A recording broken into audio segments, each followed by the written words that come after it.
Hey YouTube, this is T. Been kind of doing some thinking and been speaking to um, my new psychologist. Wait, I think she's a psychiatrist.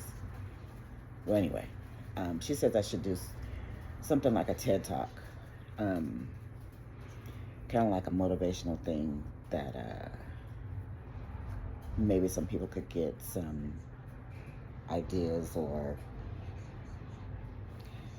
develop some sort of, step by step of how to handle, uh, I don't know, bad news, medical issues, and how to face it, and how you should or shouldn't be able to face it.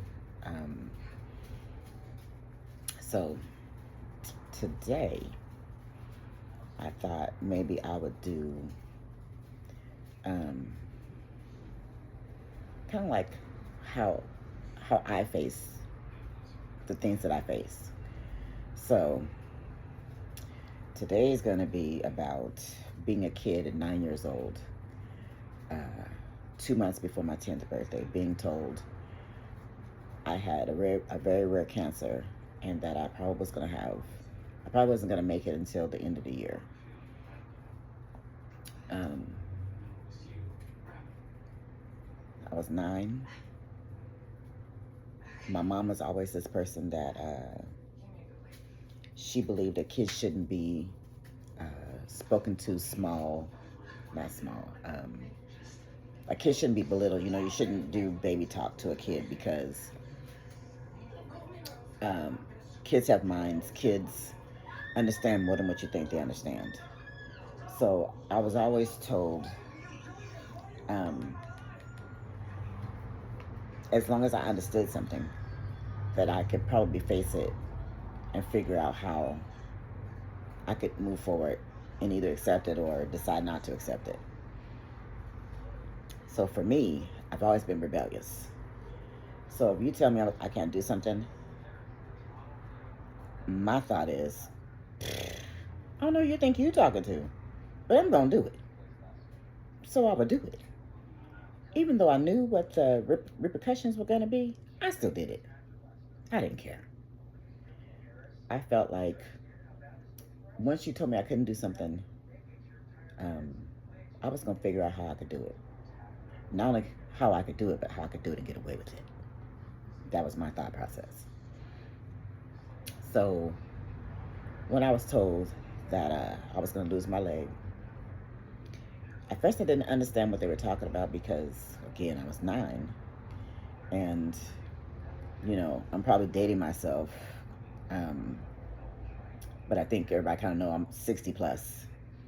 Um, actually, I'll be 62 in October. So, um, when I lost my leg, the $6 Million Man and the Bionic Woman were the two most popular TV shows on TV. So in my mind, I thought that's how they were gonna do me, and I didn't want that. Child, no, I did not want that. I was scared to death of that. So, um, after I was told that I was gonna lose my leg, I got on my crutches. I went and stood by the car and waited for my mom to come out. And when I went home, I want to say I cried. But then I realized, what was there to cry for? Because it was going to happen regardless of whether I cried or not. And I needed to figure out what I was going to do about it, or if I could do something about it. So after 2 biopsies and a, a boatload of other tests to figure out what kind of cancer I had, after the surgery, I think by the time I had the surgery, by the time they took my leg, I think it was, had I turned 10? I don't think I had turned 10. I think it was like in September. I want to say when I lost my leg. September 1974. I was about to turn 10 that next month.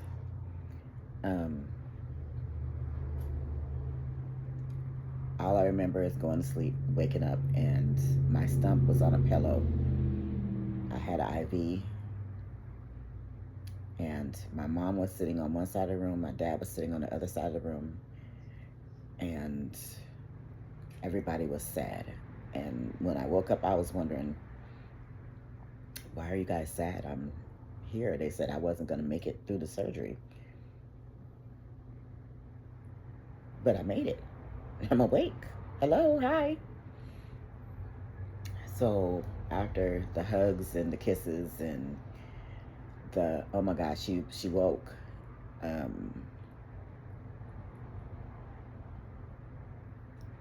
I knew then, well, my life has changed.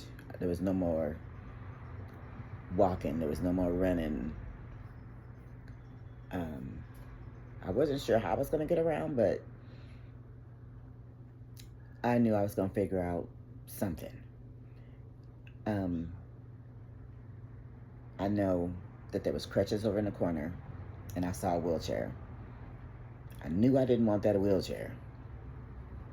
So I got the crutches. And I never liked having the bedpan. I never liked that.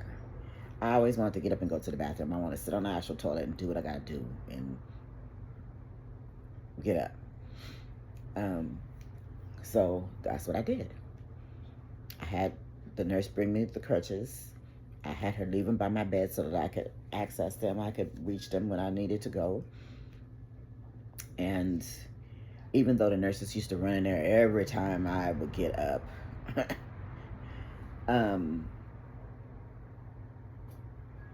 or I would tell them that I had to go potty, and if they took too long, I got up and went potty myself. I didn't wait on them. I didn't need their help. Once I figured out how to use crutches, girl, you can tell me nothing. I was down the street, around the corner. I didn't care. I thought crutches was fun until they started hurting my underarms. They started hurting my underarms, and that was different. But I started back, I think, was it third grade? I think we were 10 years in third or fourth grade. I think I was in third grade because my birthday's in October and it's in late October, so I had to be, I think I was older than everybody, so I want to say I was 10 in third grade. I went to school with crutches. I walked to school with my crutches. My mom used to drive the car behind me in case I got tired or in case I decided that it was too much.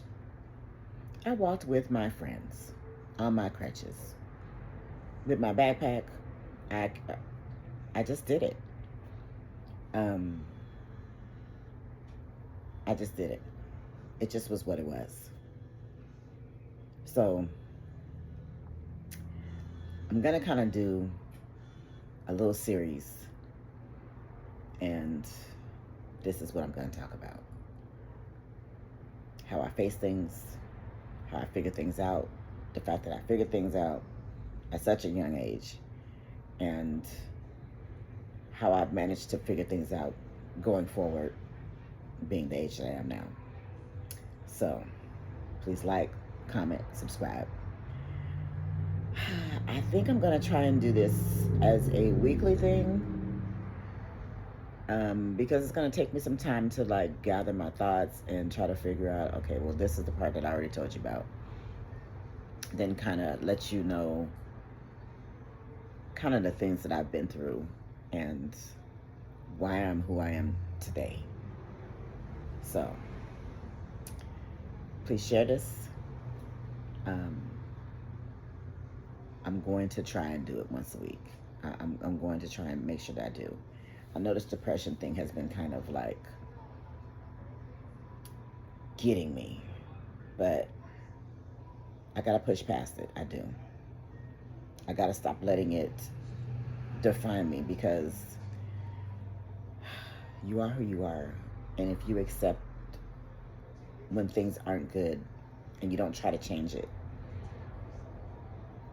your life's not, it's going to go down and it's going to spiral. And I can't let that happen. And that's what I've been letting happen. So I got to be a big girl, put my big girl panties up and move forward. So I will talk to y'all soon.